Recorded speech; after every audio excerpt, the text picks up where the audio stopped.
بسم الله الرحمن الرحيم الحمد لله رب العالمين والصلاة والسلام على رسوله خاتم النبيين وعلى آله الطيبين وأصحابه الطاهرين والمؤمنين والمسلمين كلهم أجمعين أما بعد. قال الله تعالى في كلامه القديم والفرقان الحميد: أعوذ بالله من الشيطان الرجيم بسم الله الرحمن الرحيم.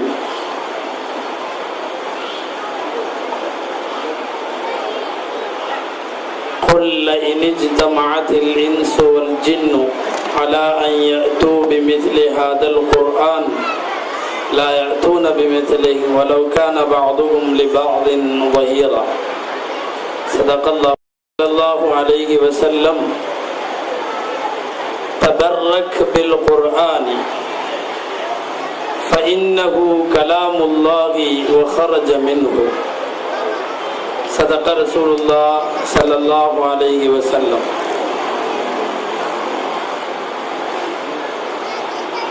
எல்லா புகழும் அல்லாஹு ஜல்ல ஷானுஹு தஆலா ஒருவனுக்கே உரித்தாகுக. அருமை நாயகம் முஹம்மதுர் ரசூலுல்லாஹ் ஸல்லல்லாஹு அலைஹி வஸல்லம் அவர்கள் மீதும் அவர்களின் சத்திய வாழ்வை பின்பற்றி வாழ்ந்த சஹாபாக்கள், தாபிஈன்கள், தபஅ தாபிஈன்கள், அக்தாபுகள், அவுலியாக்கள், ஷுஹதாக்கள், சாலிஹீன்கள், பெரியோர்கள், நல்லோர்கள் நம் அனைவர் மீதும் அல்லாஹுவின் அன்பும் அருளும் என்றென்றும் நிறைவாக உண்டாவதாக என கூறி பிரார்த்தித்தவனாக என் உரையை துவங்குகிறேன். கண்ணியத்திற்கும் மரியாதைக்கும் உரிய இவ்விழாவினுடைய தலைவர் அவர்களே, விழாவில் முன்னிலை வகிக்கின்ற சமுதாய பிரமுகர்களே, நல்லதொரு நிகழ்ச்சிக்கு ஏற்பாடு செய்த இந்த முஸ்தகீம் குழுவினர்களே, சமூகம் தந்திருக்கிற சங்கைக்குரிய உலமா பெருமக்களே,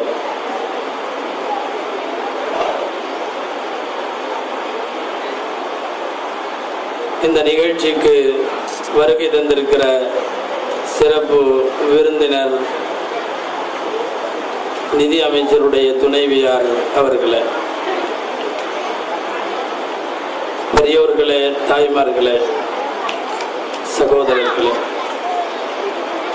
உங்கள் அனைவருக்கும் என் ஆரம்பமான அஸ்ஸலாமு அலைக்கும் வரஹ்மத்துல்லாஹி வபரகாத்துஹு. நபிகள் நாயகம் ஸல்லல்லாஹு அலைஹி வஸல்லம் அவர்களின் பிறந்த தின விழா இந்த மாதம் முழுக்க உலகமெல்லாம்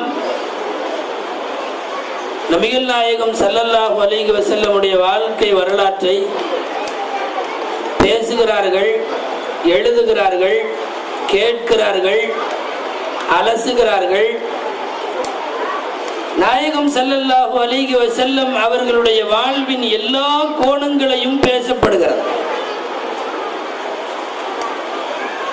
கியாமத்து வரை பேசி தீர்த்தாலும் எழுதி தீர்த்தாலும் ஒரு வரையறைக்குள் அடங்கிவிட முடியாத வாழ்க்கைக்கு சொந்தக்காரர்கள் நபிகள் நாயகம் ஸல்லல்லாஹு அலைஹி வஸல்லம் அவர்கள். நபிகள் நாயகம் ஸல்லல்லாஹு அலைஹி வஸல்லம் அவர்களின் வாழ்க்கையின் எந்த ஒரு கோணத்தையும் கூட ஒரு இரவில் முழுதாக சொல்லிவிட முடியாது.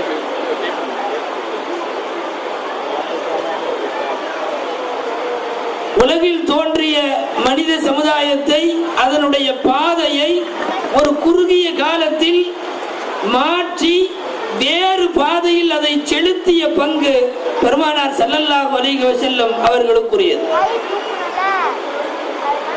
40வது வயதில் நபி பட்டம், 63வது வயதில் நபி ஸல்லல்லாஹு அலைஹி வஸல்லம் வஃபாத் ஆகிறார்கள். இடைப்பட்ட ஆண்டுகள் 23 ஆண்டுகளில் அதுவரை உலகம் தோன்றிய நாளில இருந்து மனித சமுதாயம் மது கூடாதுன்னு சொன்ன உடனே மடாவை எல்லாம் கமுத்தி விட்டாங்க, அண்டாவை எல்லாம் கமுத்தி விட்டாங்க, சாராயம் ஆறாக ஓடியது அப்படின்னு எல்லாம் பயான் பண்ணுவாங்க. அப்ப நம்ம உட்கார்ந்து இருக்கிற நமக்கு ஒரு சின்ன நினைப்பு வரும், ஏதோ சாராயத்தை கொட்டிருப்பாங்க போல் இருக்கு, அஜர்த்து அண்டா குண்டாடி ஏதோ கொஞ்சம் அப்படி மிகையா சொல்றாரு, மிகைப்படுத்தி சொல்றாருன்னு. உண்மை அது மிகை அல்ல. அதற்கு அபூ அய்யூப் அன்சாரி ரலியல்லாஹு அன்ஹு அறிவிக்கிற ஒரு அறிவிப்பில் வருகிறது, நபி ஸல்லல்லாஹு அலைஹி வஸல்லம் வஃபாத்தாகி பல வருடங்களுக்கு பின்னாலும் கூட மதீனாவில் ஒரு பெரிய மழை பெய்தால் அந்த மழையில் மழை பெய்தவுடன் சாராய நாற்றம் ஊர் முழுக்க அடிக்குமா? மழை பெய்தவுடன் சாராய நாற்றம் ஏன் வருகிறது தெரியுமா? அந்த பூமி அவ்வளவு சாராயம் குடித்திருக்கிறது. நெடுநாட்கள் மழை பெய்தாலும் சாராயம் வாட இருக்கும் என்கிற அறிவிப்பு நமக்கு தெரிகிறது. அவர்கள் அண்டாக்களை, குண்டாக்களை, பைலர்களை எதை வேண்டுமானாலும் சொல்லுங்கள், அதையெல்லாம் கவிழ்த்து விட்டிருக்கிறார்கள் என்று அர்த்தம். ஒரு பழக்கத்தில இருந்து முழுமையாக ஒரு நாட்டை துடை தெரிந்துவிட்டு அந்த பழக்கத்தில இருந்து மக்களுக்கு விடுதலையை வாங்கி கொடுத்த இது போன்ற எண்ணற்ற செயல்கள் உண்டு.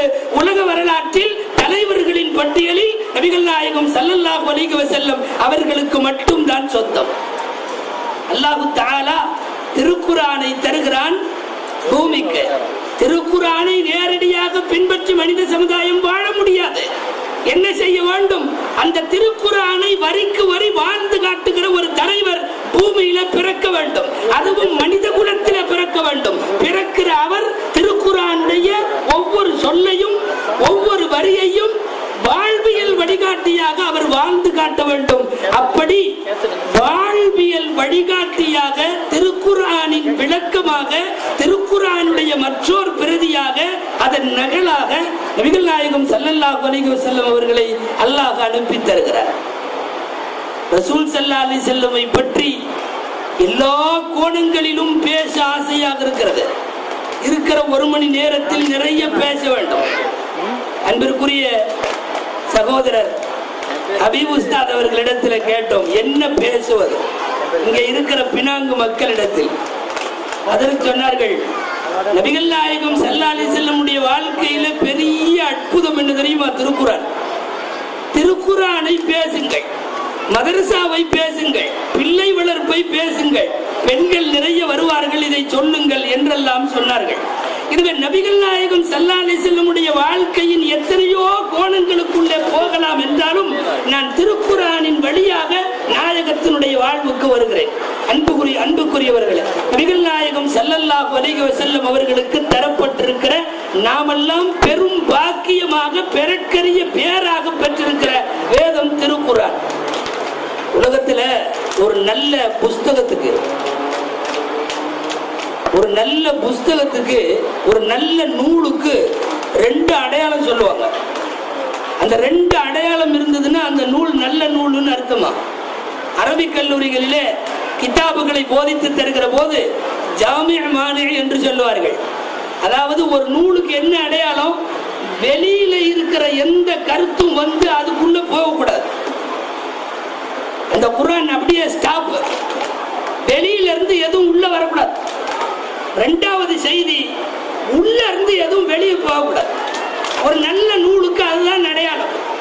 நானோ நீங்களோ ஒரு புத்தகத்தை எழுதி முடிச்சோம்னா அடுத்த மாதமோ அடுத்த வருஷமோ இன்னொரு நூல் வரும், அதை விட இது விரிவாக இருக்கிறதுன்னு வரும். அல்லது அந்த நூலில இருக்கிற இதுவெல்லாம் சரியில்லை, அகற்றப்பட வேண்டும்னு வரும். உலகம் முழுக்க இருக்கிற அரசியல் சட்டங்களை பார்த்தா தெரியும். அரசியல் சட்டங்கள்ல திடீர்னு சேர்த்துவாங்க, ஒவ்வொரு வருஷமும் சேர்த்துட்டே இருக்காங்க. 2006 ஆக்ட், 2007 ஆக்ட்னு புதுசா சட்டம். இருக்கிற சட்டத்தை இன்றைக்கு ஒத்து வரவில்லை என்று சொல்லி வெளியில தூக்கி போடுவார்கள். திருக்குர்ஆன் மட்டும்தான் உலகம் தோன்றிய நாளில இருந்து இந்த ரெண்டு நியதிகளையும் சரியாக வைத்திருக்கிறது. திருக்குர்ஆனில் உள்ளே இருக்கிற எதுவும் இதுவரை வெளியே போனதில்லை, வெளியே இருக்கிற எதுவும் திருக்குர்ஆனுக்கு உள்ளே வந்ததில்லை. ஒரு தன்னிறைவு, அந்த அட்டை டு அட்டை முழுக்க திருக்குர்ஆன் யாராலும் திருத்தப்படவில்லை.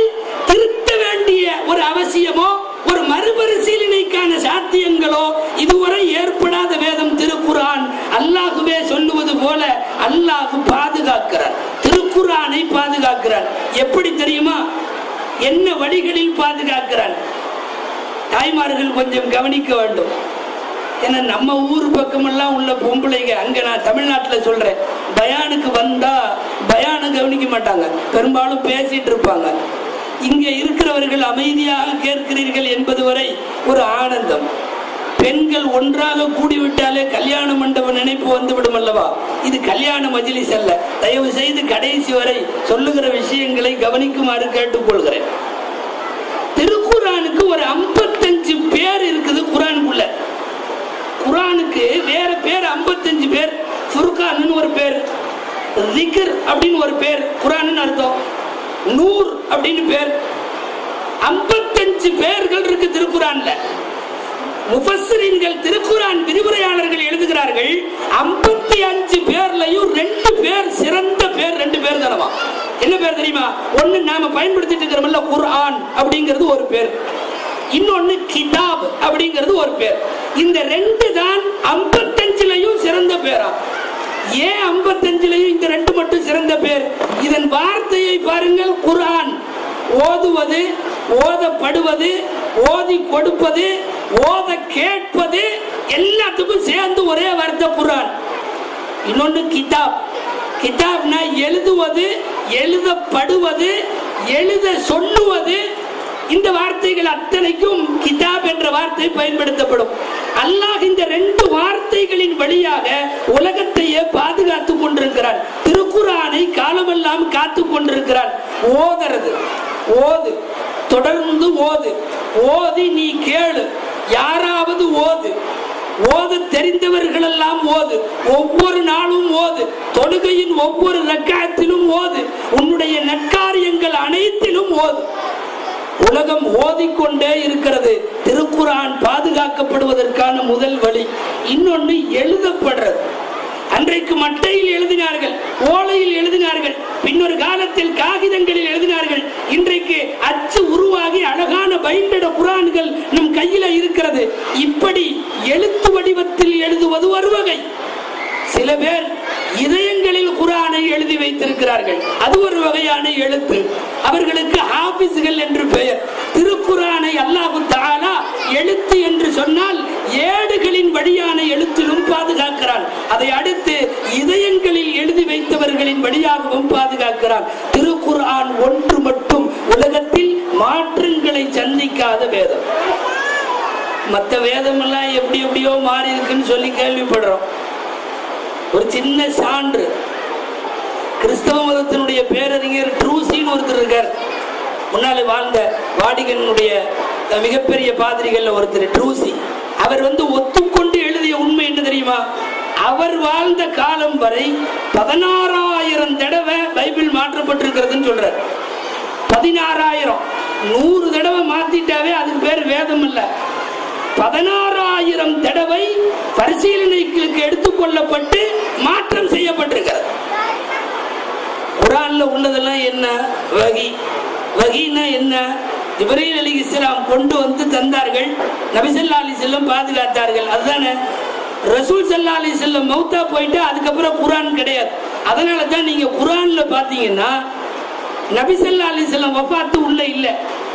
ரசூலுல்லாஹ் எப்ப மௌத்தானார்கள் குர்ஆன்ல இருக்கா? இல்ல. எப்ப அடக்குனாங்க, யார் தொழுகு வச்சாங்க, யார் பார்த்தாங்க, எங்க அடக்குனாங்க, இந்த விவரங்கள் வேறு சஹாபாக்கள் சொல்லி நமக்கு தெரிய வரலாம். குர்ஆனில் இருக்கிறதா? இல்லை. ஏன்னா நபி வஃபாத்தாகி விட்டால் வஹியும் நின்று போய்விட்டது. அதுக்கப்புறம் நபியின் மரணத்தை பற்றிய செய்திகள் இடம் பெற்றால் அதுக்கு பேர் குர்ஆன் அல்ல. இதை இங்க வச்சுக்கிட்டு கொஞ்சம் அப்படி வாங்க. ஈசா அலைஹிஸ்ஸலாம் வானுலகிற்கு உயர்த்தப்படுகிறார்கள் நம் நம்பிக்கையின் பிரகாரம், அல்லது இறந்து போகிறார்கள் சிலர் நம்பிக்கையின் பிரகாரம், கொல்லப்படுகிறார்கள் சிலர் நம்பிக்கையின் பிரகாரம், அவர்களிலேயே ஒரு பிரிவின்படி மாயமாய் மறைந்து போனார்கள் சில நம்பிக்கை பிரகாரம். எப்படியோ அது இன்ஜீல் என்கிற அவர்கள் சொல்லுகிற பைபிள்ல வரலாமா? வரக்கூடாது. ஆனா வந்திருக்கு. ஈசா அலைஹிஸ்ஸலாத்துக்கு பின்னாடி அடுத்ததா தேர்ந்தெடுக்கப்பட்ட தலைவர் யாருங்கிறதெல்லாம் அதுக்குள்ள வருது. ஒரு வஹி என்று சொல்லக்கூடிய வேதத்துக்குள் இதெல்லாம் எப்படி வந்தது? திருக்குர்ஆன் மட்டும்தான் இதுவரை மாறாத, உலகத்தில் எந்த மாற்றத்திற்கும் தேவையில்லாததாக இருக்கிறது. அல்லாஹ் அப்படி ஒரு வேதத்தை தந்து அதற்கு வாழ்வியல் வழிகாட்டியாக நபிகள் நாயகம் ஸல்லல்லாஹு அலைஹி வஸல்லத்தை கொடுத்தார். அல்லாஹ் நினைச்சிருந்தா ஒரு 30 ஜூஸ் குர்ஆனை அப்படி ஒரு பைண்டட் குர்ஆனை கொண்டு வந்து காபத்துல்லா மேல வச்சுட்டு, ஓ மக்களே, உங்களுக்கு ஒரு வேதம் வைத்திருக்கிறேன், நீங்கள் எடுத்து பின்பற்றுங்கள் அப்படின்னு சொல்லியிருக்கலாம். அல்லாஹ்வுக்கு தெரியும் திருக்குர்ஆனை இவங்க நேரடியாக கையில எடுத்தாங்கன்னா வாழ முடியாது. அப்ப என்ன செய்யணும்? ஒரு மனிதர் உலகத்திற்கு அனுப்பப்பட வேண்டும், அவர் வந்து சொல்லி தரணும் எப்படி வாழுவது. அதற்கு நபிகளாரை தேர்ந்தெடுத்து இறைவன் சொல்லுவான், வஅன்ஸல்னா இலைக ذிக்ர லிதுபய்யின லின்னாஸி மா நுஸில இலைஹிம். இறக்கி வைக்கப்பட்ட வேதத்தை நபியை நீங்கள் விளக்கி தருவதற்காகத்தான் நாம் உமக்கு திருக்குர்ஆனை இறக்கினோம். கார் ஓட்டுவது எப்படின்னு புத்தகம் எழுதியிருப்பாங்க. நான் உங்களுக்கு புரிவதற்காக உதாரணம் சொல்லுகிறேன். கார் ஓட்டுறது எப்படின்னு எழுதியிருப்பான். 1ஆம் பக்கத்துல இருந்து 50ஆம் பக்கம் வரையும் பூரா படிச்சு முடிச்சுட்டு வண்டி ஓட்ட முடியுமா? வண்டி ஓட்ட முடியுமா? முடியாது. 1ஆம் பக்கத்துல இருந்து அதுல எல்லாம் போட்டிருக்கோம். கீர் போடுறது எப்படி, எக்ஸிலேட்டர் எப்படி, ஃப்ரண்ட் எப்படி, பேக் எப்படி எல்லாம் போட்டிருக்கோம். படிச்சு முடிச்சுட்டு ஓட்டிட முடியுமா? முடியாது. அப்படி ஒருத்த வண்டி எடுக்கிறான்னு வைங்களேன், 1ஆம் பக்கத்துல இருந்து 50ஆம் பக்கம் வரையும் படிச்சு முடிச்சுட்டான், வண்டி எடுத்துட்டான், என்ன ஆகும்? அடுத்த ஒரு 5 நிமிஷத்துக்குள்ள ஊர்ல இருக்கிற பெரிய ஆஸ்பத்திரியில அவனும், ஊர்ல இருக்கிற பெரிய ஒர்க் ஷாப்ல அவன் வண்டியும். இதான் நிலைமை. ஏன்னா வெறும் படித்து முடித்து விட்டு ஒரு 4 வீலர் வண்டி கூட ஓட்ட முடியாது. இப்ப என்ன செய்யணும்? ஒரு டிரைவிங் கைடு ஒருத்தர் பக்கத்துல உட்காந்து அவரு நமக்கு சொல்லி தரணும். நீ படிச்சதை எல்லாம் விட்டு முதல்ல நீ ஸ்டேரிங் பிடிக்கிறதே சரியில்லை, இப்படி எல்லாம் பாஞ்சிட்டு எல்லாம் பிடிக்க கூடாது, இப்படி புடி அப்படின்னு அவர் சொல்லி தருவார். அப்ப அந்த மாதிரி நம்ம பிடிப்போம். இப்படி போடு, முன்னாடி இப்படி போடு, இதுதான் ஃபர்ஸ்ட், இது செகண்ட், இப்படி போ, அப்படி வா, இதான் ஓவர்டேக் பண்றது, இதான் ரிவர்ஸ் எடுக்கிறது, என்ன எல்லாம் சொல்லி தருவார். பூரா அவர் சொல்ல சொல்ல சொல்ல நாம வண்டி ஓட்டுருவோம். ஒரு 4 சக்கர வாகனத்தை ஓட்டுவதற்கு இப்படி ஒரு வழிகாட்டி பக்கத்தில் இருந்து எல்லாம் சொல்லி தந்தால் தான் ஓட்ட முடியும் என்றால் ஒரு வாழ்க்கை பயணம், அது ஒரு மிகப்பெரிய வாகனம். அதை ஓட்டுவதற்கு திருக்குர்ஆனை படிச்சு முடிச்சுட்டு நான் வாழ்ந்துருவேன்னா வாழ முடியாது. இது என்ன வேண்டும்? ஒரு டிரைவிங் கைடு வேண்டும். வாழ்க்கைக்கு ஒரு டிரைவிங் கைடு. நபிகள் நாயகம் ஸல்லல்லாஹு அலைஹி வஸல்லம் அவர்கள் வந்து உட்கார்ந்தார்கள். நமக்கு வண்டி ஓட்ட அவர்கள் சொன்னார்கள், இப்படி உட்கார், இப்படி எந்திரி, இப்படி சாப்பிடு, இப்படி தூங்கு, இப்படி உன்னுடைய இதை வைத்துக்கொள், எல்லாம் சொல்லி தந்தார்கள் ஸல்லல்லாஹு அலைஹி வஸல்லம். அனைத்தையும் கற்றுத் தந்தார்கள். இல்லைன்னா குர்ஆனை விளங்கி நம்மளால நேரடியா எந்த அமலும் செய்ய முடியாது. இப்படி நிறைய புத்தகம் எழுதியிருக்கான். தையல் கலை பழகுவது எப்படின்னு ஒரு புத்தகத்தை ஒரு ஆள் படிச்சார். தையல் கலை பழகுவது எப்படின்னு பூரா எல்லாம் படிச்சு முடிச்சுட்டு ஒரு பெரிய துணி எடுத்துட்டாரு, கையில ஒரு கத்திரிக்கோலை எடுத்துக்கிட்டார். வெட்ட ஆரம்பிச்சார் மனுஷன். வெட்டி வெட்டி வெட்டி வெட்டி வெட்டி வெட்டி இந்த கடைசியில மிஞ்சனை துணு துணியில கோவணம் கூட தைக்க முடியல. ஏன்னா இது ஏட்டு படிப்பு. வெறுமனே சட்ட புத்தகங்களில் உள்ள செய்திகளை வைத்துக் கொண்டு ஒருவன் வாழ்க்கை பயணத்தை செலுத்த முடியாது என்று தெரிந்து வைத்திருக்கிற தொலைநோக்குக்கு சொந்தக்காரன் இறைவன். அவன் செய்தான். அருமை நாயகம் ஸல்லல்லாஹு அலைஹி வஸல்லம் அவர்களை கொடுத்து நீங்கள் வாழ்ந்து வழிகாட்டுங்கள் என்று சொன்னார். திருக்குர்ஆனை கூட நாம் பெற்றதற்கும் படிப்பதற்கும் விளக்குவதற்கும் நபிகள் நாயகம் ஸல்லல்லாஹு அலைஹி வஸல்லம் அவர்கள் தான் காரணம். நாயகம் ஒரு குர்ஆனாகவே வாழ்ந்து முடிக்கிறார்கள். ஆயிஷா ரலியல்லாஹு அன்ஹா கேட்பாங்க இல்லையா, பிரபலமான அறிவிப்பு. சஹாபாக்கள் போய் நபி ஸல்லல்லாஹு அலைஹி வஸல்லம் வாழ்க்கை, அவங்களுடைய குணம் நடைமுறை எப்படி இருந்துச்சு? ஆயிஷா ரலியல்லாஹு அன்ஹா எவ்வளவு சொல்ல முடியும்? நபிகள் நாயகம் இப்படி பொறுமையா இருந்தாங்க, சகிப்புத்தன்மையா இருந்தாங்க, அதிர்ந்து பேச மாட்டாங்க, அவங்க பேச்சு இப்படி, நடை இப்படி, எவ்வளவு சொல்ல முடியும்? ஒரே வரியில சொன்னார்கள், கான குலுகுஹு அல் குர்ஆன். நபிகள் நாயகம் ஸல்லல்லாஹு அலைஹி வஸல்லம் வாழ்க்கை குர்ஆனாக இருந்தது. வேற ஒண்ணு சொல்ல வேண்டாம். ரசூலுல்லாஹ் எப்படி வாழ்ந்தார்கள் என்று விரித்து விளக்க வேண்டிய தேவை அவசியம் ஏற்படவில்லை. ஆக திருக்குர்ஆனை வாங்கிய நபி ஸல்லல்லாஹு அலைஹி வஸல்லம் உலகத்திற்கு கொடுத்தார்கள். திருக்குர்ஆன் என்னென்ன புரட்சியை எல்லாம் உலகத்திலே செய்தது என்பது பற்றி சில விவரங்களை, இன்றைக்கு நம்மிடத்திலே அது இருக்கிற எந்த அளவுக்கு தாழ்ந்த நிலையில் நாம் வைத்திருக்கிறோம் என்கிற சிந்தனையை மட்டும் வைத்து இன்ஷா அல்லாஹ் உரை முடியும். திருக்குர்ஆன் வந்த காலத்தில் இருந்து புரட்சி செய்கிறது, இன்று வரை புரட்சி செய்கிறது. அதன் புரட்சியை கட்டுப்படுத்த முடியவில்லை. படித்தவன் எல்லாம் இஸ்லாத்திற்குள் சேருகிறார். ஒரு முறை திருக்குர்ஆனுடைய ஆங்கில டிரான்ஸ்லேஷனை படித்து முடித்துவிட்டு மேற்குலகத்தினுடைய கல்லூரி மாணவர்கள் இஸ்லாத்திலே சேர்ந்து கொண்டிருக்கிறார்கள். அதில் என்ன இருக்கிறது தெரியல. படிப்பவன் எல்லாம் அதில் ஈர்க்கப்படுகிறார். உலகத்தில் ஒட்டுமொத்த இஸ்லாத்திற்கும் எதிர்ப்பு விதைகளை கொண்டு போய் விதைகளை தூவி கொண்டிருக்கிற மிகப்பெரிய எதிர்ப்பு மண்ணாக இருக்கிற ஒரு மேற்குலகத்தின் முக்கிய நாட்டில் இன்றைக்கு இஸ்லாத்தில் சேருபவர்களின் எண்ணிக்கையை கட்டுப்படுத்த முடியல. லைப்ரரிகளில் திருக்குர்ஆனை மறைத்து வைக்க சொல்லி ரகசிய உத்தரவு போகிறது. நியூயார்க் டைம்ஸ்ல வந்த செய்தி இது. முன்னால பார்த்த உன்ன தெரியும் வண்ணம் திருக்குர்ஆனுடைய மொழிபெயர்ப்புகள் வைக்க வேண்டாம். ஏன்னா படிக்கிற கல்லூரி மாணவன் உடனே சேருகிறான், என்ன இருக்குன்னு தெரியல, எனவே மறைத்து வை. நியூயார்க்கில் இருக்கக்கூடிய ஒரு முக்கியமான ஒரு 5-6 நூலகங்களுக்கும் சேர்ந்து இருக்கக்கூடிய ஒரு அதிகாரி, அந்த அதிகாரி புத்தகத்தை எல்லாம் எடுத்து பின்னால கொண்டு போய் குர்ஆன் டிரான்ஸ்லேஷன் எல்லாம் வச்சுட்டான். இப்படியெல்லாம் உத்தரவு வந்து கொண்டு போய் வைத்ததனால் அதுல என்னதான் இருக்கு பார்க்கலாமேன்னு அவை எடுத்து படித்து முடித்து விட்டு இஸ்லாத்துக்கு வந்துட்டான். இது காவலாளியே இது பண்ண மாதிரி அவன் இஸ்லாத்தில சேர்ந்து விட்டார். ஒரு முக்கியமான தளத்தில் இருக்கக்கூடிய மேயர் பொறுப்பில் அவர் வகிக்கிறார். அந்த மேயர் பொறுப்பில் இருக்கிறதுனால அவர் இஸ்லாத்துல சேர்ந்த சம்பந்தமா பிரஸ் மீட்ல கேட்டாங்க, உங்களுடைய முந்தைய வாழ்க்கைக்கும் திருக்குர்ஆனை படித்து முடித்து விட்டு நீங்கள் இப்போது மேற்கொண்டிருக்கிற வாழ்க்கைக்கும் இடையில என்ன வித்தியாசம் தெரியுதுன்னாங்க. அவர் சொன்னாரு, பெருசா ஒண்ணும் தெரியல, ஒரே ஒரு வரியில சொல்றதுன்னா நான் இவ்வளவு நாள் நரகத்துல இருந்தேன், இப்ப சொர்க்கத்துக்கு வந்துட்டேன். யாரும் போய் அவர்கிட்ட தாவா செய்யல, பிரச்சாரம் செய்யல, எழுதி தீர்க்கவில்லை, படித்து கொடுக்கவில்லை. குர்ஆனை படித்தார், சேருகிறார், சேர்ந்து கொண்டே இருக்கிறார்கள். 1929 வரையும் அமெரிக்க மண்ணில் ஒரு பள்ளிவாசல் கூட இல்லை. உங்களுக்கு தெரியும், 1929 இருந்து ஒரு பள்ளிவாசல் கூட 29 இல்ல. ஃபர்ஸ்ட் பள்ளிவாசல் 1929 வந்துச்சு. இன்னைக்கு 2009 வரை முதல் பள்ளி தொடங்கி ஒரு குறிப்பிட்ட 70-80 ஆண்டுகளை கடந்திருக்கிற ஒரு சூழ்நிலையில் 1350 பள்ளிவாசல். இன்றைய தினம் அமெரிக்காவினுடைய பள்ளிவாசல்களின் எண்ணிக்கை. இதுல ஒரு அதிர்ச்சி செய்தி என்ன தெரியுமா? உலகத்தை உலுக்கிய மிகப்பெரிய குண்டுவெடிப்பிற்கு பின்னால் திருக்குர்ஆனுடைய விற்பனையும் அதிகரித்ததாம். அதற்கு பிறகுதான் இந்த 1350 800 பள்ளிவாசல் அதுக்கு பின்னாடி வந்ததாம். 800 பள்ளிவாசல். நான் சொல்ல வருவது, திருக்குர்ஆனுடைய புரட்சியை யாராலும் கட்டுப்படுத்த முடியவில்லை. உலகம் முழுக்க படிப்பவர்கள் இஸ்லாத்தால் ஈர்க்கப்படுகிறார்கள். அது வந்த காலத்திலிருந்து புரட்சி செஞ்சது. ஒரு சில நபி ஸல்லல்லாஹு அலைஹி வஸல்லம் நிகழ்ச்சிகளை சொல்லுகிறேன். முதல்ல திருக்குர்ஆனை பப்ளிக்ல ஓத முடியல, தடை. இறங்கிய சூறாக்களை ஓத முடியல. இப்படியே ஒளிச்சு மறிச்சு எவ்வளவு நாளைக்கு ஓதுறது?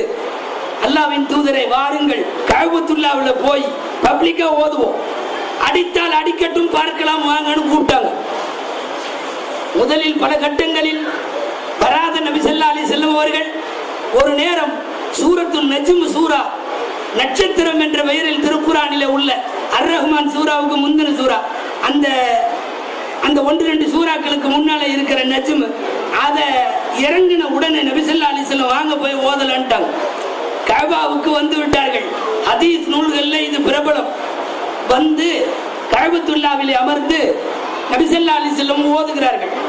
சுத்தி யார் உட்கார்ந்திருக்கிறா? சஹாபாக்கள். அதுக்கு கொஞ்சம் தள்ளி அந்த பக்கம் யார் உட்கார்ந்திருக்கிறா? இவர்கள் ஓதினால் அடிப்பதற்கென்று காத்திருக்கிறார். எல்லா விஷயத்திலும் இவர்களை கிண்டல் செய்கிற, அடிக்கிற அவர்கள், அந்த பேர் வழிகள் உட்கார்ந்திருக்கிறாங்க. அவர்கள் அங்கு இருக்க நபி ஸல்லல்லாஹு அலைஹி வஸல்லம் ஆரம்பித்தார்கள். வன்னஜ்மி இதா ஹவா மா ضل صاحبكم وما غوى. திருக்குர்ஆன்ல அற்புதமான வசனங்களையும் அடுக்கு தொடர்களையும் கொண்டிருக்கிற சூறாக்களில் சூரத்துல் நஜ்ம் அதற்கு ஒரு தனி இடம் உண்டு. நபி ஸல்லல்லாஹு அலைஹி வஸல்லம் ஓதுனாங்க.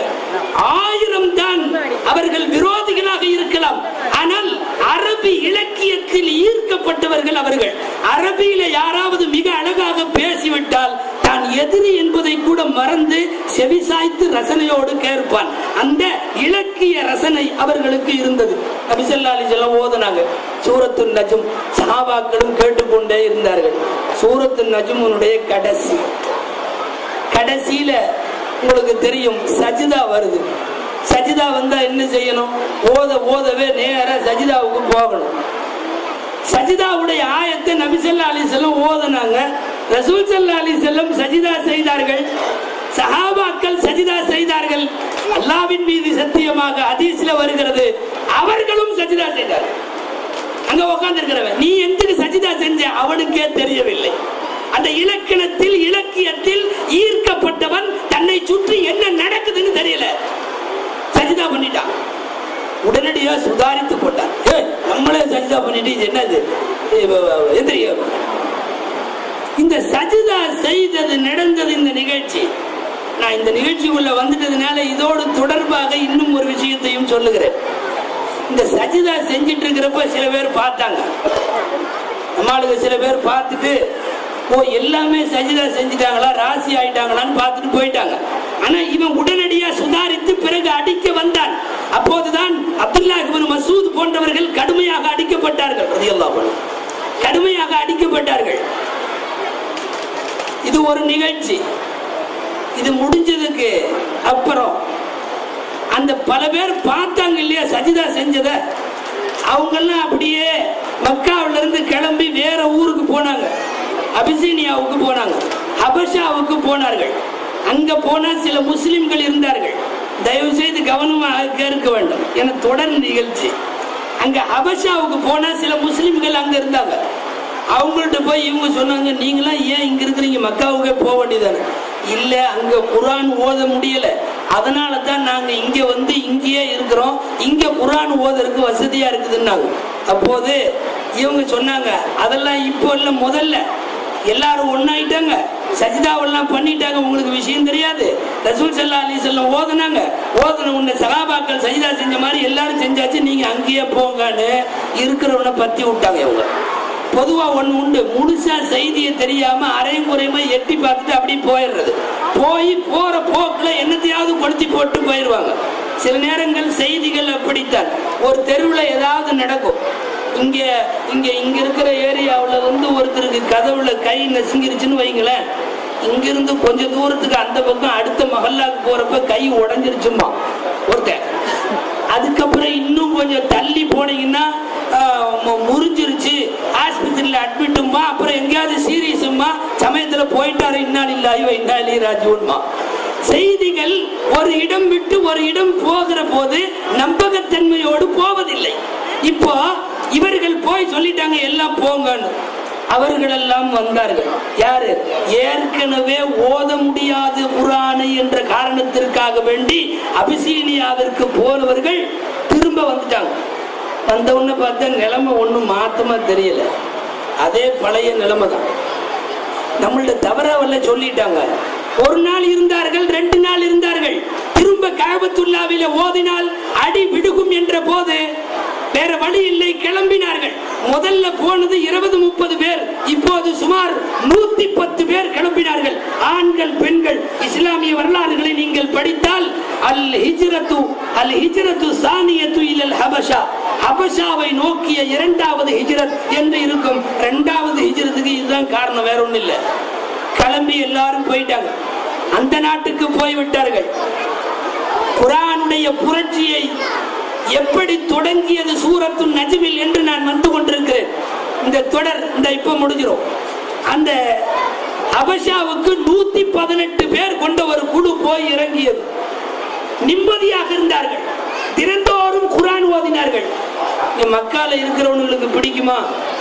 அவன்லாம் ஒரு மஷூரா பண்ணான், அது என்ன அடுத்த ஊர்ல போய் அவங்க நிம்மதியா குர்ஆன் ஓதுறது ஆகாது, நேரா போய் அங்க உள்ள அரசர்கிட்ட போட்டு கொடுத்துருவோம் அப்படின்னு ஒரு 3 பேர், அன்றைக்கு அந்த குழுவுக்கு அம்ர் இப்னு அல்-ஆஸ் தலைவராக இருந்தார், நேராக வந்தார்கள். 3 பேரும் போய் மன்னரை சந்தித்தார்கள். தாய்மார்கள் கவனித்துக் கொண்டிருக்கிறார்கள் என்ற கனத்த நம்பிக்கையோடு நான் பேசிக் கொண்டிருக்கிறேன். எல்லாம் 3 பேரும் அங்க போனாங்க. போய் நஜ்ஜாஷி மன்னர் அவரை பார்த்து சொன்னார்கள், இந்த மாதிரி இவங்கெல்லாம் எங்க ஊர்ல ஏற்கனவே குழப்பம் பண்ணி கண்டதையெல்லாம் ஓதி எங்களின் பல தெய்வ வழிபாட்டில இருந்து எங்களை மாற்ற முயற்சி செய்த இவர்களை விட்டால் உங்கள் நாட்டையே இவர்கள் மாற்றி விடுவார்கள், உடனே வெளியே அனுப்புங்க. நஜ்ஜாசி மன்னர் அமைச்சர்களை கூப்பிட்டார், வந்தவர்களையும் வைத்துக் கொண்டார், முஸ்லிம்களை கூப்பிட்டார், 118 பேரும் கூடினார்கள். நஜ்ஜாசி மன்னர் இப்போது சொன்னார், நீங்க என்ன வேதத்தை ஓதுறீங்களோ அந்த வேதத்தை உங்கள யாராவது ஒருத்தர் வந்து எங்கிட்ட ஓதி காட்ட முடியுமான்னு கேட்டார். ஹஜ்ரத் அலி ரலியல்லாஹு அன்ஹுடைய சகோதரர், அவருக்கு ஜாஃபர் இப்னு அபீ தாலிப்னு பேர். அவர் எந்திரிச்சார், நான் ஓதி காட்டுறேன், நான் ஓதுகிற திருக்குர்ஆன் வசனங்களில் ஏதாவது பிறழ்வான மாற்று கருத்து என்பது இருந்தால் நீங்கள் வெளியே அனுப்புங்கள், நாங்கள் போய்விடுகிறோம், நான் ஓதுவதை கேளுங்கள் என்று சொல்லிவிட்டு ஜாஃபர் இப்னு அபீ தாலிப் முன்னால வந்தார். மிகச்சிறிய வயது, அழகாக குர்ஆன் ஓதினார். சூரத்து மர்யம் என்று சொல்லி அழகான ஒரு சூரா திருக்குர்ஆனுடைய 16வது ஜுசுவிலே வரும். இதுவும் திருக்குர்ஆனினுடைய வசனங்களுக்கு புகழ்பெற்ற ஒரு சூரா. காஃப் ஹா யா ஐன் சாத் என்று தொடங்குகிற 10 முதல் வசனங்கள். முதல் 10 வசனத்தை அழகாக ஓதினார், ஓதி முடித்தார். இவர்களை வெளியே அனுப்புவதற்கான ஆயத்த பணிகளிலே இருந்த நஜ்ஜாசி அமைச்சர்கள் உட்பட அத்தனை பேர் கண்களிலும் தண்ணீர். திருக்குர்ஆன் செய்த 2வது புரட்சி இருக்கிற இடத்திலே கேட்ட எதிரிகளை சஜிதா செய்ய வைத்தது. அடுத்த நாட்டினுடைய மன்னரை கேட்டவுடன் கண்கலங்க வைத்தது. அழுதவுடன் அங்க நின்ன 3 பேர் ஓடி போயிட்டான். யாரு? இவர்களை துரத்துங்கள் என்று சொன்னவன், அவன் தானா எஸ்கேப். அடுத்து எல்லோரும் இங்கேயே தங்குங்கள் என்று சொல்லி நஜ்ஜாசி மன்னர் கௌரவித்தார். எனக்கு வாய்ப்பு வருகிற போது அருமை நாயகம் அவர்களை கைப்பிடித்து நான் இஸ்லாத்திலே சேருவேன், இது நிச்சயமாக மகாதா கலாமுல் பஷர், இது மனித வார்த்தை அல்ல, இது மனித வார்த்தை அல்ல என்று சொல்லி ஏற்றுக்கொண்டார். நான் எதற்கு சொல்லுகிறேன்? திருக்குர்ஆன் அது இறங்கிய காலத்திலே இருந்து அதை கேட்டவர்களின் கல்புகளை கரைத்திருக்கிறது, படித்தவர்களின் இதயங்களை அது ஈர்த்திருக்கிறது. இன்னைக்கு நம்மள்ட்ட ஈர்க்கிறது இல்லை.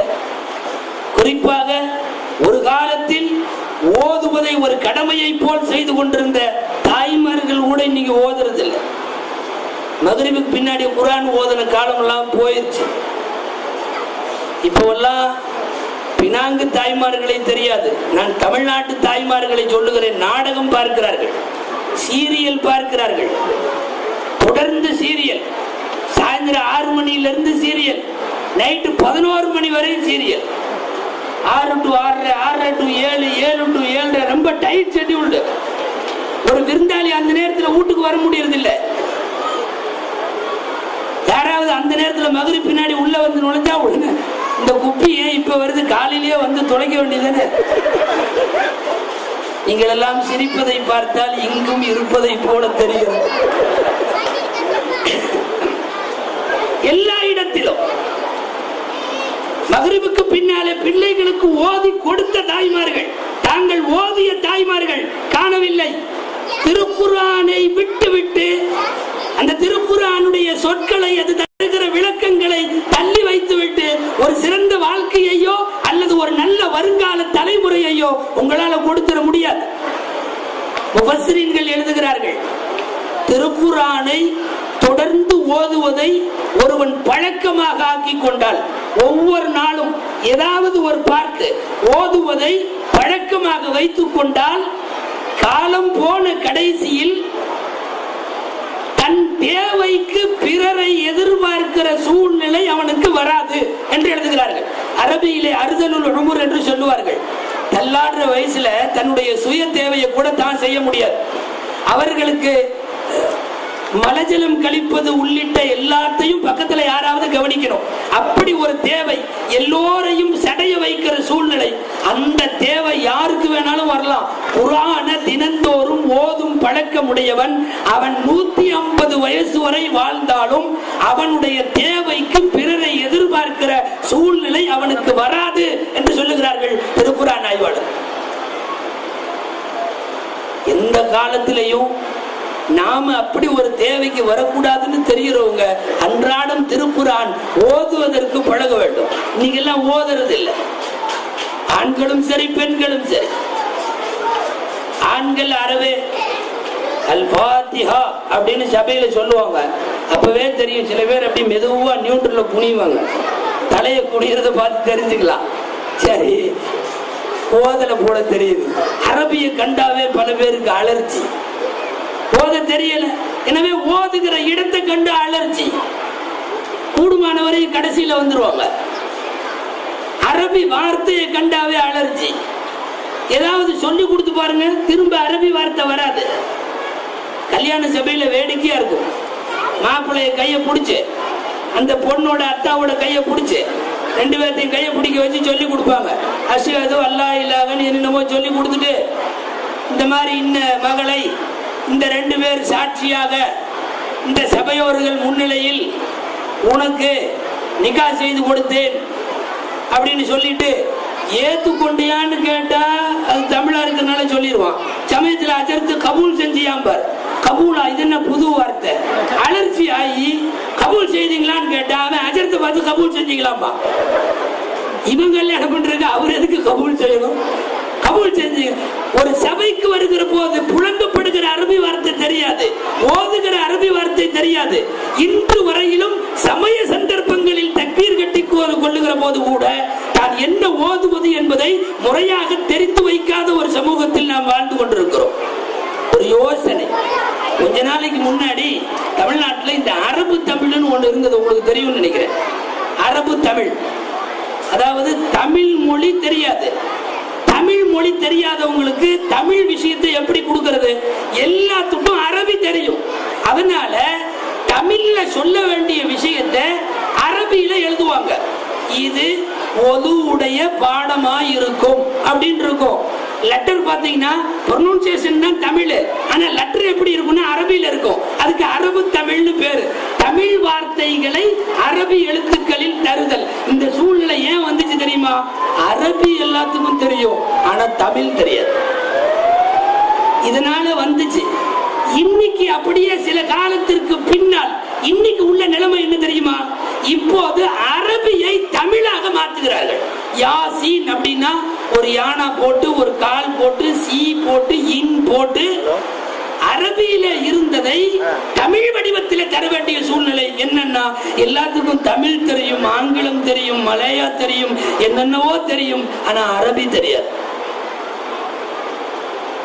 முதல் கடமை பெரியவர்கள் உட்பட நம்முடைய வருங்கால சந்ததி வரை அத்தனை பேரும் அரபி மொழி தெரியாதவர் எவரும் இல்லை என்ற இலக்கை அடைய வேண்டும்.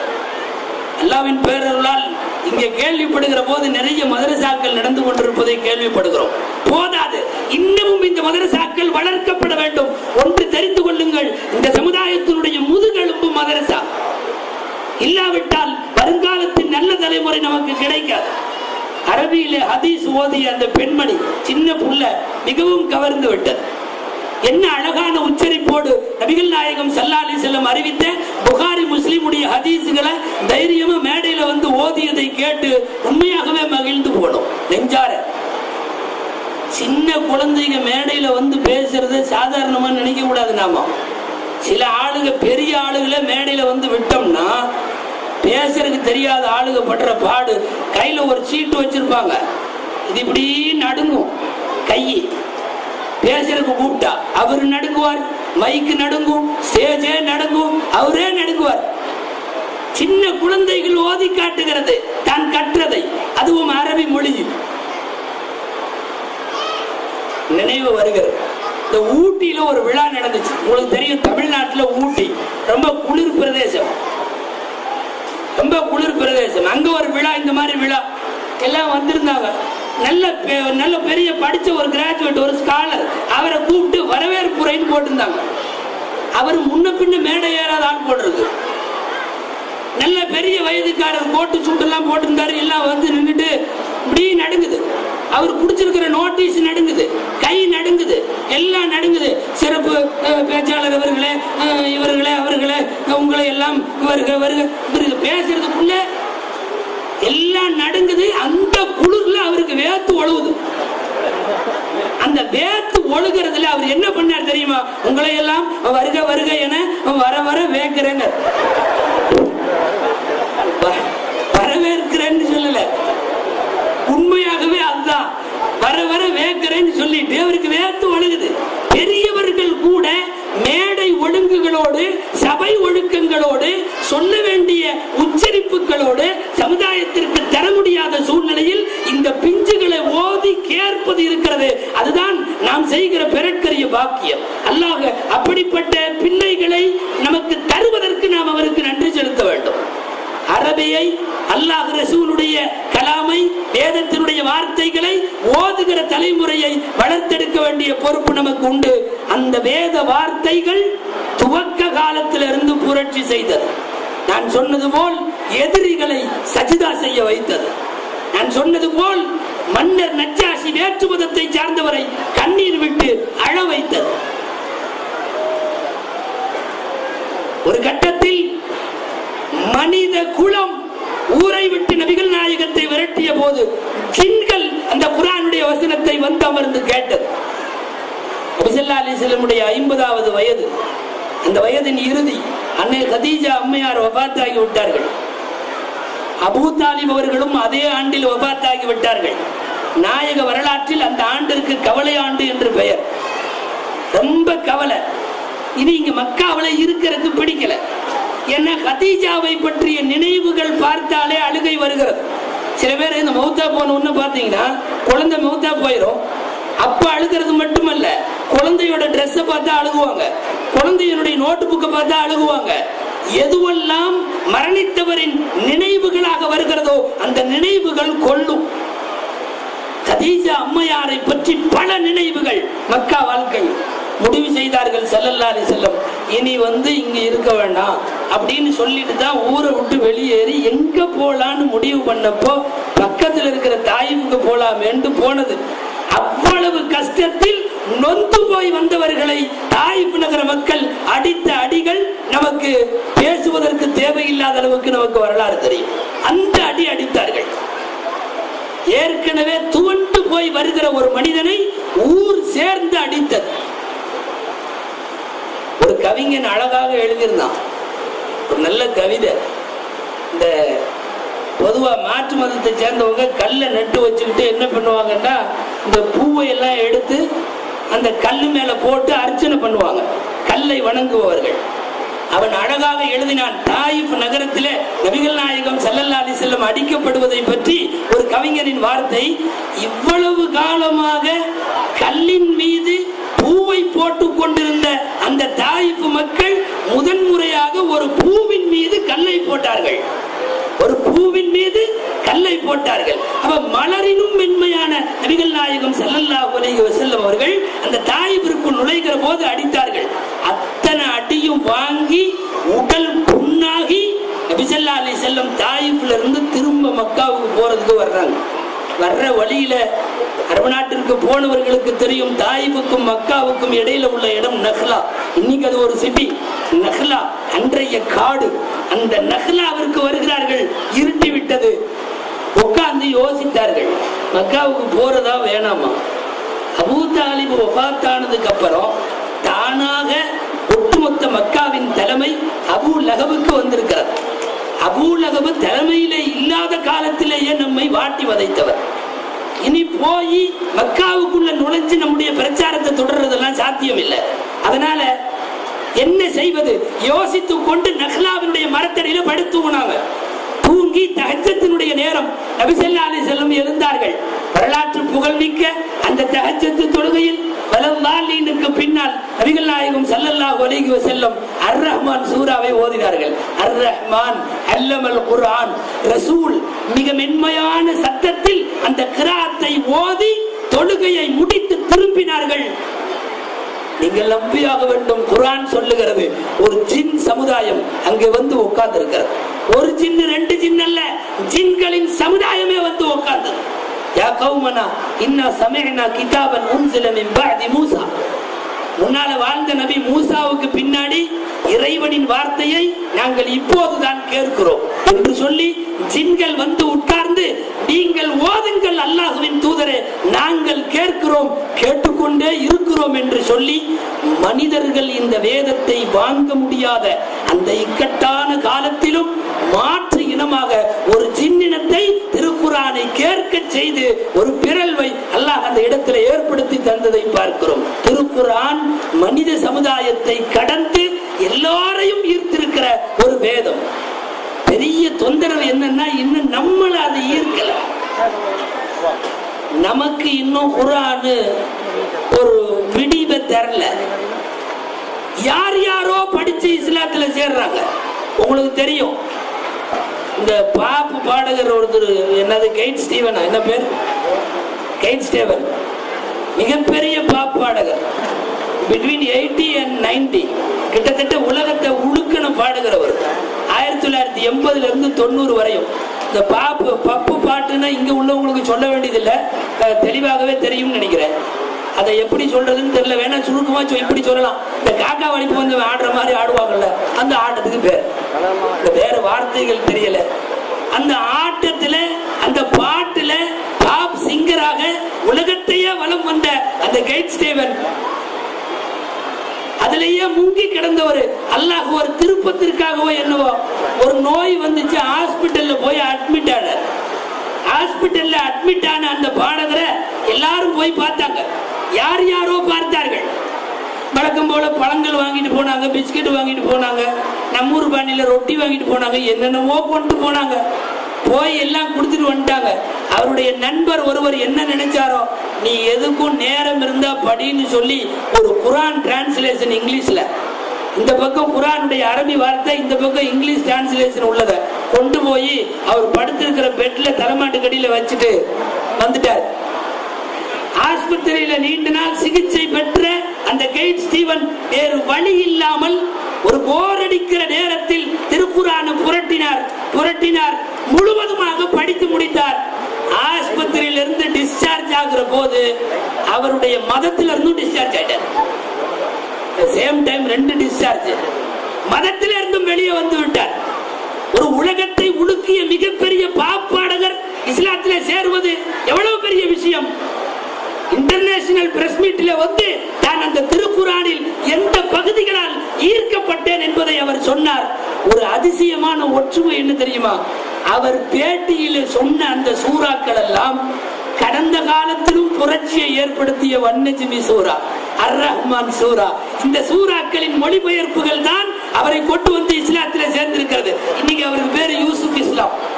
இன்னைக்கு பிரிட்டன்ல இஸ்லாமிக் ஸ்கூல் நடத்தி வருகிறார். பல்வேறு நாடுகள்ல இஸ்லாமிக் ஸ்கூல்களுக்கு டைரக்டராக இருக்கிறார். நான் இங்கே வந்ததற்கு பிறகு இந்த மலேசியாவினுடைய மியூசியத்துல, கோலாலம்பூர்ல போய் அந்த மியூசியத்துல தகவல் வைத்திருக்கிறார்கள் என்று சொல்லி யூசுப் இஸ்லாம் சம்பந்தமா எனக்கு எல்லா டாக்குமெண்ட்டையும் கொடுங்கன்னு கேட்டேன். யூசுப் இஸ்லாம் சம்பந்தமாக அத்தனை விஷயங்களையும் தந்தார்கள். லேசு மாசாக அவர் இஸ்லாத்தில சேர்ந்ததை கேள்விப்பட்ட நான் தற்போது இந்த மலேசிய மியூசியத்துல நாம அதை கூட போய் பார்த்ததில்லைன்னு நினைக்கிறேன். அல்லது யாராவது ஒரு ஆள் தாடி வச்சிருப்பாருன்னு நாம நினைச்சிட்டு வந்துருவோம். இன்றைக்கு யூசுப் இஸ்லாம் உலகத்தை அச்சத்தோடு உழுக்குகின்ற ஒரு ஆள். அவ்வளவு பெரிய ஒரு பாப்பாடகனை, ஒரு மேற்குலக சிந்தனை உள்ளவனை, மேற்குலக சிந்தனை கூட அல்ல, குடும்பம் என்ற ஒரு அமைப்பே தேவையில்லை என்று ஒரு காலத்தில் பேசிய மனிதன் இன்றைக்கு திருக்குர்ஆனுடைய வரிக்கு வரி வாழ்ந்து காட்டுகிற ஒரு அழகான முஸ்லிமாக பரிணமிக்கிறார் என்று சொன்னால், எல்லோருக்கும் விடிவை தருகிற திருக்குர்ஆன் ஆயுதமாக கையில வைத்திருக்கிற இந்த சமுதாயத்துக்கு மட்டும் ஏன் விடிவை தரமாட்டேங்குதுன்னு தெரியல. நாம திருக்குர்ஆனை ஓதுவதில்லை, அதன் மொழிபெயர்ப்பை படிக்கிறதில்லை. முதல்ல மொழிபெயர்ப்பு பல வீடுகள்ல இல்ல. திருக்குர்ஆன் மட்டுமல்ல, ஒரு புத்தக லைப்ரரி வீட்டுல இல்ல. இருக்கிறதுன்னு எத்தனை வீடு சொல்லிட முடியும்? ஒரு 4 பேர் வேணா கையை தூக்குவீங்க. மருந்துகள் வைப்பதற்கு ஒரு அலமாரி உண்டு, பூ தொட்டியும் மீன் தொட்டியும் வைப்பதற்கு ஒரு அலமாரி உண்டு. நபிமார்கள் வரலாறு, திருக்குர்ஆன் விரிவுரை, வழிமார்கள் வரலாறு, இஸ்லாமிய புத்தகங்கள், பெண்களுக்கான சட்டங்கள், இதையெல்லாம் வச்சுக்கிறதுக்கு ஒரு லைப்ரரி வீட்டுல இருக்கா?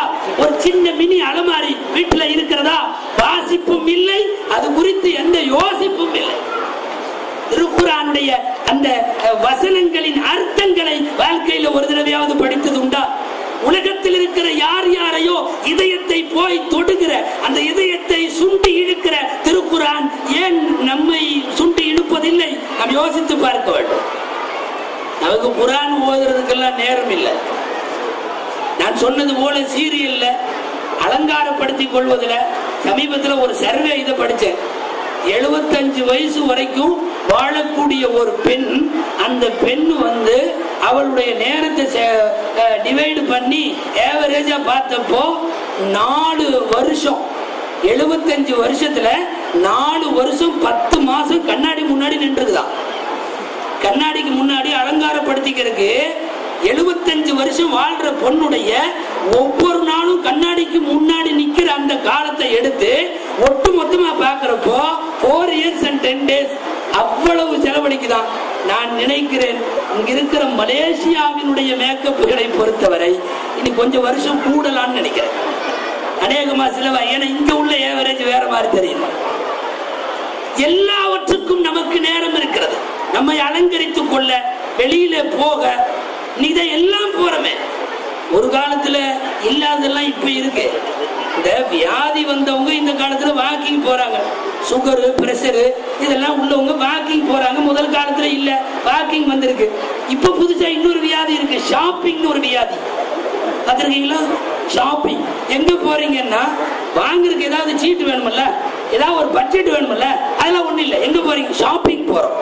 கண்ணிலே கண்டதை வாங்குவது. அப்ப அவசியங்களுக்கான நேரங்கள் போக அனாவசியங்களுக்கான நேரங்களை ஒதுக்குகிற நம்மால் ஏன் திருக்குர்ஆனுக்காக வேண்டி ஒரு நாளின் சில நிமிடங்களை செலவழிக்க, அல்லது உங்கள் பிள்ளைகளோடு அந்த குர்ஆனை பகிர்ந்து கொள்ள, உங்கள் குடும்பத்தோடு அந்த குர்ஆனுடைய கருத்துக்களை பேச, இதுக்கெல்லாம் ஏன் நேரம் இல்லாமல் போகிறது? இன்னைக்கு அந்த மாதிரி வியாதிகள் நம்மள்ட்ட நிறைய இருக்கு. தாய்மார்கள் கோச்சுக்க வேணாம், நாடகம் பார்க்கறத பத்தி அச்சரித்து பேசுறாருன்னு. ரொம்ப முக்கியமாக பேச வேண்டிய சூழ்நிலையில இருக்கு. இன்னைக்கு ஒட்டுமொத்த இஸ்லாமிய தமிழ் சமுதாயம் அதுக்குள்ளதான் இருக்கு. எனக்குள்ள சீரியலுக்குள்ள உங்களுக்கு ஒரு செய்தி தெரியுமா? ஒரு சீரியல் கூட உருப்படியான செய்தியை சொல்றது இல்லை. நீங்க பாருங்க, எல்லாம் வேற மாதிரி தான் இருக்கும். இவன் அவ கூட, இவன் கூட மாமியாவை எப்படி கொலை பண்றதுன்னு மருமக திட்டம் போடுறது, மருமகளை எப்படி கமுத்து குழி போடுறதுன்னு மாமியார் திட்டம் போடுறது, எல்லாம் பூரா தவறான உறவுகளை சித்தரிக்கிற தொடர்கள். ஒரே ஒரு தொடராவது பெரியவர்களுக்கு கண்ணியம் செய்யறத கத்து தந்திருக்குதா? ஒரு தொடராவது சின்ன பிள்ளைகளை வளர்க்கறத பத்தி சொல்லி தந்திருக்கா? இல்லவே இல்லை. தவறான உறவுகளை பாடம் நடத்த ஆண்டாண்டுகளாய் சீரியல்கள். நாசமா போக 300 எபிசோடுங்கிறான், 400 எபிசோடுங்கிறான். சில பேர் ஒரு முடிவோட போயிட்டு இருக்கான் கியாமத்து வரையும். அநேகமாக அந்த தொடரை கொண்டு போய் சேர்த்துருவான் போல இருக்கு. தமிழகத்தில் நடந்த ஒரு செய்தி, இது ஏதோ ஒரு தொடர், இப்போ இல்ல, கொஞ்சம் வருஷத்துக்கு முன்னாடி போட்டாங்க. அந்த தொடர்ல கடைசியில அந்த தொடரை முடிக்கிறான். ஒரு வழியா எல்லாம் துவா செஞ்சு முடிச்சிட்டான். முடிக்கிற அன்னைக்கு அந்த தொடர்ல வரக்கூடிய ஒரு மாமனாரு சாகுறார். ஒரு மாமனாரு செத்து போறாராம். என்ன தொடர்னு அநேகமா தாய்மார்களுக்கு நினைவிருக்கும் என்று நினைக்கிறேன். அந்த தொடர் சத்தத்தை காணோம், தெரிஞ்சாலும் சொல்ல மாட்டாங்க. அவன் மாமனாரு சாகுறான். தமிழ்நாடு பூரா முஸ்லிம் வீடுகள் பூரா ஒப்பாரியா மாறிடுச்சு. ஐயோ போயிட்டானே, அவன் எங்கேயும் போகல, மெட்ராஸ்ல நல்லா இருக்கான். ஒரு ஒண்ணுக்காகாத மாமனாரு, போலி மாமனாரு, நடிப்பு மாமனாரு, திரையில மாமனாரு, அவன் செத்து போயிட்டான்னு பூத்துன்னு உட்காந்து வீட்டுல அழுதுட்டு இருக்கிறாங்க. இங்க சொந்த மாமனார் ஜோத்துக்கு இல்லாம வெளியே உட்காந்து, சொந்த மாமனாரு இளவ இந்த தொடர் எப்ப முடியும், இவன் எப்ப ரொட்டி சுட்டு கொடுப்பா அப்படின்னு சொல்லி அவரு வெளியே உட்கார்ந்துருக்காரு. நிலைமை இது, நாட்டு நிலைமை. இன்றைக்கு தாய்மார்களை அந்த சீரியல்களுக்கு பின்னாடிதான் எல்லாமே. இங்க பயான் நடக்கு, பயானுக்கு யாராவது ஒரு லேடி வரல, அவங்க இங்க பயானுக்கு வந்தவங்கள்ட்ட போய், ஆமா இந்த மாதிரி என்னமோ இந்த மீலாதுல்லா நடந்துச்சாமே, முஸ்தீம் சங்கம் ஏற்பாடு செஞ்சாமே, போனியா? யாரோ ஒரு அஜர்த்து வந்தாராமே, என்ன பேசினாரு அப்படின்னு இந்த அம்மா கேட்டு கேட்கவும் மாட்டாங்க. அப்படி கேட்டு இந்த அம்மா உடனே அவர் இதையெல்லாம் சொன்னாரு இதையெல்லாம் சொன்னாருன்னு வரிசையா நாம சொன்ன இந்த சிரிப்பு மட்டுமல்ல, சொன்ன இந்த சம்பவங்கள் ரசூலை பத்தி குர்ஆனை பத்தி எல்லாம் சொல்லுமான்னா அது நடக்காது. நான் இது எதுக்கு சொல்றேன்னா, இந்த தொடர் போகுதல்ல, அதுல ஒரு நாள் ஒரு பொம்பளை பார்க்க முடியலன்னு வைங்க, ஒரு நாள் இடையில விட்டு போச்சு, பார்க்கலன்னா உடனடியா பக்கத்து வீட்டு பொம்பளைகிட்ட போய், ஏண்டி நேத்து நான் பார்க்கல, என்ன ஆச்சு, என்ன சர்வதேச பிரச்சனை இது, என்ன ஆச்சு அப்படின்னு கேட்டு அது சொன்னோம். அதான் அவன் ஜெயிலுக்கு போனான்ல, அவன் வந்துட்டான், அவன் வந்து அப்படின்னு இது கொஞ்ச நேரம் கொஞ்சம் பில்டப் பண்ணி இது ஒரு டைரக்டர் மாறிடும், கொஞ்ச நேரம் எல்லாம் பண்ணி, அப்படியா இப்ப அங்க நிக்குதா, சரி இனி நான் பாத்துக்கிறேன் முடிஞ்சு. ஒரு தொடர்ல ஒரு நாள் விட்டு போறத அடுத்தவர்களிடம் கேட்டு பகிர்ந்து கொள்ளுகிறீர்களே, ஏன் இதற்கு நேரம் ஒதுக்குகிற தாய்மார்கள்னால திருக்குர்ஆனுக்காக வேண்டி ஒரு 10-15 நிமிஷம் ஒதுக்க முடியாதா? திருக்குர்ஆன் அல்லாஹ் தந்திருக்கிற மெசேஜ், அது செல்போனை கையில வச்சுட்டு இருப்பார், எந்த எவ்வளவு பெரிய மீட்டிங்ல உட்கார்ந்தாலும் சரி இது குயிங்கும் எடுத்து பாப்பாரு, ஒன் மெசேஜ் ரிசீவ்டு அப்படின்னு வரும். உடனடியா என்ன பண்ணுவார் தெரியுமா, கொஞ்சம் இருங்க அப்படின்னு சொல்லிட்டு இதை இப்படி பார்த்து சரி ஹாட்லிங் சரி அப்படின்னு வச்சிருவார். எந்த சபையா இருந்தாலும் வந்த மெசேஜை உடனே பிரித்து படித்திருக்கிறாயே, உனக்கென்று அல்லாஹ் அனுப்பிய மெசேஜ் திருக்குர்ஆன். அந்த மெசேஜை இதுவரை நீ படிக்கல, ஓபன் பண்ணல, உள்ள என்ன சொல்லி இருக்குன்னு தெரியல. அந்த மெசேஜ் எச்சரிக்கை சொல்லுகிறது, நீ நாசமாகி விடுவாய் என்று எச்சரிக்கிறது, நீ ஜெயிப்பதற்கான வழி சொல்லுகிறது. இதுவரையும் அந்த மெசேஜ் ஓபனே பண்ணல, அப்படியே ஒன் நியூ மெசேஜ் அப்படின்னு சொல்லி நிக்குது. 1426 வருஷம் ஆயிடுச்சு, 1430 வருஷம் ஆயிடுச்சு. திருக்குர்ஆன் உலக சமுதாயங்களுக்கு சொல்லுகிற செய்கிற அந்த புரட்சியை முதலில் நம்முடைய இந்த மார்க்கத்தில் இருக்கிற முஸ்லிம்களுக்கு, குறிப்பாக நம்முடைய தாய்மார்களுக்கு அந்த திருக்குர்ஆன் தன்னுடைய விளக்கத்தை தருமானால் அதுதான் திருக்குர்ஆனுக்கும் வெற்றி, நபிகள் நாயகம் ஸல்லல்லாஹு அலைஹி வஸல்லம் அவர்களுக்கும் வெற்றி. இன்றைக்கு அப்படிப்பட்ட சூழ்நிலை மாறுது. போதுங்கள், அற்புதம் கூட வீட்டிலே நடந்துவிடும். திருக்குர்ஆனுடைய ஆயத்துகள் செய்த புரட்சியை நான் வரிசைப்படுத்தினேன் அல்லவா, அதுல இன்னும் ஒரு புரட்சி நமக்கு தெரியும். மக்காவை விட்டு மதீனாவிற்கு போவதற்கு நாயகத்தை விடாமல் வாள் ஏந்தி கொண்டு, கொடுவாள் ஏந்தி கொலை நோக்கத்தோடு நாயகத்தின் வீட்டை சுற்றி நின்றிருந்த அத்தனை பேருக்கு முன்னால் நபிகள் நாயகம் ஸல்லல்லாஹு அலைஹி வஸல்லம் ஒரு பிடி மண்ணை எடுத்து சூரா யாசீன், யாசீன் சூராவினுடைய ஆரம்பத்தில் வருகிற உங்களுக்கெல்லாம் தெரிந்த வஜஅல்னா மின் பைனி ஐதீஹிம் சத்தன் வ மின் கல்ஃபிஹிம் சத்தன் ஃபஅக்ஷைனாஹும் ஃபஹும் லா யுப்சிரூன் என்பதை ஓதி ஊதி தெரித்தார்கள். வீட்டை சுற்றி நின்ற எல்லா முஷ்ரிக்குகளின் கண்களிலும் அது போய் சேர்ந்தது. மனித ஏற்பாடுகளை கடந்து நிகழ்ந்த அந்த செயல் திருக்குர்ஆனுடைய வார்த்தையின் அற்புதம். இன்றைக்கும் கூட சில உலமாக்கள் மார்க்க அறிஞர்கள் எழுதுகிறார்கள், எதிரில் வர்ற யாராவது நம்மளை பார்க்க கூடாது அப்படிங்கிற மாதிரி நினைப்பவன் இந்த ஆயத்தை திரும்ப திரும்ப ஓதிக்கொண்டு போகட்டும், இவனை பார்க்காமல் வந்து விடுகிற ஒரு வாய்ப்பு அவனுக்கு வந்துவிடும். நிதர்சனமான நிஜங்களை திருக்குர்ஆன் பேசிக் கொண்டிருக்கிறது. அந்த நிஜங்கள் இன்னமும் நம்முடைய வீடுகளுக்கு தான் எத்தி வரவில்லை. நபிகள் நாயகம் ஸல்லல்லாஹு அலைஹி வஸல்லம் அவர்கள் பேசிய சொன்ன பல விஷயங்கள் குர்ஆன் வந்த காலத்திலிருந்து மாற்றி அமைக்கப்பட்டிருக்கு. ஒரு சின்ன நிகழ்ச்சி குர்ஆனில் அல்லாஹ் சொல்லுகிறார், கதலு அவுலாதஹும் சஃபகம் பிகைரி இல்மின் வஹர்ரமு மா ரஸகஹுமுல்லாஹு இஃப்திராஅன் அலல்லாஹ். பெண் குழந்தை பிறந்தா புதைச்சிடுறாங்க, முட்டாள்தனமாக புதைக்கிறார்கள், அல்லாஹ் கொடுத்த ரிஸ்கை அவர்கள் தட்டி பறிக்கிறார்கள், ஹராமாக்கி கொள்ளுகிறார்கள் என்றெல்லாம் திருக்குர்ஆன் கண்டிக்கிறது. குர்ஆனுடைய வசனம் வந்ததற்கு பிறகு என்ன மாற்றம்? பெண் பிள்ளைகளை புதைத்தவர்கள் அப்படியே மாறவில்லையா? ஒரு 6 வருஷம் கைபர் யுத்த களம், நபிகள் நாயகம் ஸல்லல்லாஹு அலைஹி வஸல்லம் முடிச்சிட்டு வர்றாங்க. ஒரு யத்தீமான பொண்ணு, அந்த பொண்ணுடைய தந்தை போரிலே வஃபாத்தாகி விடுகிறார். அந்த பொண்ணை இப்ப யாராவது வளர்க்கணும். அந்த பெண் குழந்தையை யார் வளர்ப்பது? சஹாபாக்களிடம் கேட்டார்கள். முதலில் கை உயர்த்தினார்கள் ஹஜ்ரத் அலி ரலியல்லாஹு அன்ஹு. கையை உயர்த்தி சொன்னாங்க, நான் வளர்க்கிறேன்.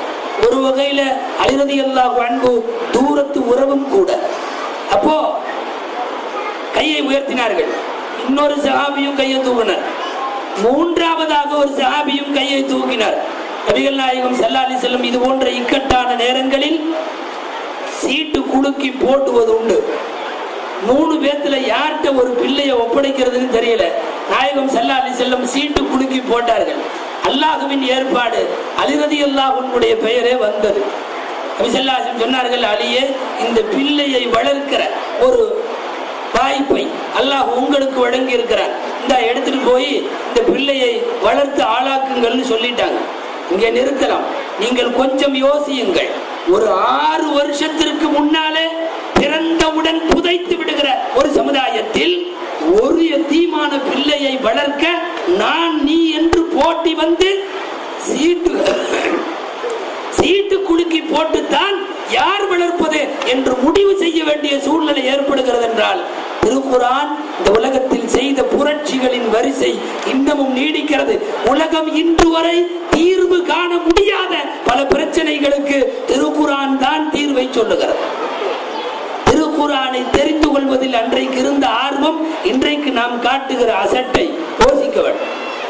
குர்ஆன் ஓத தெரியாம யாராவது கபருக்கு போறதா இருந்தா வெட்கப்படுங்கள். உலகத்திற்கு முன்னாலே வெட்கப்படுங்கள், மறுமையிலும் வெட்கப்படுவீர்கள். குர்ஆன் ஓதற்கு வயசு தேவையில்லை. 90 வயசானாலும் சரி வாருங்கள். மதரசாக்கள் இல்லையா, உஸ்தாத்மார்கள் இல்லையா, ஓதி தருவார்கள். நான் உங்களுக்கு ஓதி கொடுக்க முடியாதுன்னு எந்த ஆலிமும் சொல்ல மாட்டான். சொன்னா அவன் ஆலிமா இருக்க மாட்டான். ஓதி தருவதற்கு அவர்கள் தயார். ஓதுவதற்கு வயது தடையல்ல, கூச்சம் அல்ல. தொடங்குங்கள். முதியோர் மதரசாக்கள் நடக்கட்டும், பாலர் மதரசாக்கள் நடக்கட்டும். கபருக்கு போவதற்கு முன்னால் எனக்கு குர்ஆன் ஓத தெரியாதுன்னு சொல்லுகிற அந்த இழி நிலையில இருந்து இந்த சமுதாயம் மீண்டாக வேண்டிய பொறுப்புல இருக்கிறது. ஓத வேண்டும் திருக்குர்ஆன். திருக்குர்ஆனுடைய பாதுகாக்கிற பணியில் குர்ஆனை ஓதுகிற ஒவ்வொருவருக்கும் அல்லாஹ் கூலி கொடுப்பான். ஏன் ஹதீஸில் வருகிறது, இந்த உலகத்தில் ஒழுங்காக ஓதிக்கொண்டிருந்த பல பேரை அல்லாஹ் மறுமையிலேயும் ஓதுமாறு சொல்லி அவன் கேட்பான் என்று வருகிறது. இறைவன் முன்னிலையில் அவன் கேட்கிற வண்ணம் ஓதுகிற பாக்கியம் இந்த உலகத்திலேயே ஓதியவர்களுக்கு மட்டும்தான் அந்த பாக்கியம் கிடைக்கும். திருக்குர்ஆன் நம்முடைய வாழ்க்கைக்கு அந்த வெளிச்சத்தை தர வேண்டும். ஆயிஷா ரலியல்லாஹு அன்ஹா போன்றவர்கள், அன்றைக்கு வாழ்ந்த தாய்மார்களை சொல்லுகிறேன், துருதி துருதி குர்ஆனை கேட்டார்கள். கேள்வி கேட்டுக்கொண்டே இருப்பார்கள். கல்வி தாகம் அப்படி. ஆயிஷா, இந்த உம்மத்திலேயே இந்த மாதிரி கேள்வியை கேட்ட முதல் ஆள் நீதான் என்று நபி ஸல்லல்லாஹு அலைஹி வஸல்லம் பல கட்டங்களில் சொல்லி இருக்கிறார்கள். அன்தி அவ்வளவு மன் ஸஅலத் மின் ஹாதிஹில் இருப்பார்கள். இன்னைக்கு நாம கேள்வியே கேட்கறது இல்லை. அதுவும் பொம்பளைங்கன்னா அறவே கேட்கறது இல்லை. பொம்பளைகள் இருந்து கேள்வி வந்தா அதிகபட்சமா என்ன கேள்வி தெரியுமா வரும்? இதெல்லாம் ஒரு கேள்வியா அப்படின்னு நினைக்கிற மாதிரி ஏதாவது வரும். ஹஸ்ரத் அஸ்ஸலாமு அலைக்கும், நாங்க எங்க பையன் சின்னதா இருந்தப்போ அவன் அளவுக்கு ரொட்டி சுட்டு கொடுக்கறதுன்னு நேர்ச்சி பண்ணியிருந்தோம். அப்ப கொடுக்க முடியாம போயிடுச்சு. இப்ப அவன் இத்தா பெருசு ஆயிட்டான். இப்ப ரொட்டி சுட்டு கொடுக்கறதுன்னா அந்த சைஸ்ல கொடுக்கணுமா இல்ல இப்ப இருக்கிற சைஸ்ல கொடுக்கணுமா? என்ன கேள்வி, பயங்கரமான கேள்வி. சர்வதேச பிரச்சனை இதெல்லாம். இன்னைக்கு நம்மள்ட்ட இருந்து வர்ற கேள்விகள் அறிவார்ந்த கேள்விகளே வராதா? திருக்குர்ஆன் என்னென்னவோ செய்திருக்கிறது, என்ன செய்திருக்கிறது என்பதை வாசித்து தெரிய வேண்டிய ஆர்வம் ஏன் நமக்கு இல்லாமல் போகிறது? தயவு செய்து தாய்மார்கள் சீரியல்களில் இருந்து தயவு செய்து வெளியே வாருங்கள். சீரழிந்தது போதும். குர்ஆனை தூக்குங்கள். உங்களுக்கு, உங்கள் பிள்ளைகளுக்கு, ஏன் முடிந்தால் உங்கள் கணவர்களுக்கு கூட ஓதித்தாருங்கள். இஸ்லாமிய புத்தகங்களை வாசிக்க துவங்குங்கள். அப்போதுதான் ஒரு நல்ல தலைமுறையை நீங்கள் உங்களால் இந்த உலகத்திற்கு கொடுக்க முடியும். இல்லாவிட்டால் நம் கைக்கு திருக்குர்ஆன் கிடைத்தும் கூட அதை பயன்படுத்தி கொள்ளாத மாபாவிகளுடைய பட்டியலில் தான் சேர வேண்டியது ஏற்படும் என்பதை எச்சரிக்கையோடு சொல்லுங்கள். இன்றைக்கு நடைபெறுகிற இந்த மீலாது விழா திருக்குர்ஆனை நீங்கள் திறந்து பார்க்கவும், நீங்கள் ஓதவும், எப்படியேனும் ஒரு நாளைக்கு ஒரு நேரம் ஒதுக்கி ஓதிவிட வேண்டும் என்று நீங்கள் முடிவெடுக்கவும் இந்த விழா காரணமாக இருந்தால் அல்லாஹ் நம் எல்லோரையும் பொருந்திக் கொள்ளுவான். எல்லாம் வல்ல இறைவன் இந்த உலகத்தில் அருமை நாயகம் ஸல்லல்லாஹு அலைஹி வஸல்லம் அவர்களை பின்பற்றி வாழுகிற மக்களாக, கனவில் நாயகத்தை காண்பவர்களாக, மதீனாவிலே அவர்களை ஜியாரத்து செய்பவர்களாக, மறுமையில் அவர்களின் ஷஃபாஅத்தை பெறுபவர்களாக, திருக்குர்ஆனை இம்மையிலும் ஏன் மறுமையிலும் அல்லாஹ்வின் சன்னிதானத்தில் ஓதக்கூடிய பெரும்பாக்கியம் பெற்றவர்களின் பட்டியலில் அல்லாஹ் நம்மை சேர்த்தருள்வானாக. இந்த பகுதியிலே நடைபெறுகின்ற எல்லா மதரசாக்களையும் அல்லாஹ் தஆலா கியாமத் நாள் வரை பாதுகாத்து இவைகளை உயர்த்தி தருவானாக என்று வேண்டுதலோடு வாய்ப்பிற்கு நன்றி கூறி முடிக்கிறேன். வ ஆகிரு தஅவானா அனில் ஹம்துலில்லாஹி ரப்பில் ஆலமீன். அஸ்ஸலாமு அலைக்கும் வ ரஹ்மத்துல்லாஹி வ பரகாத்துஹு.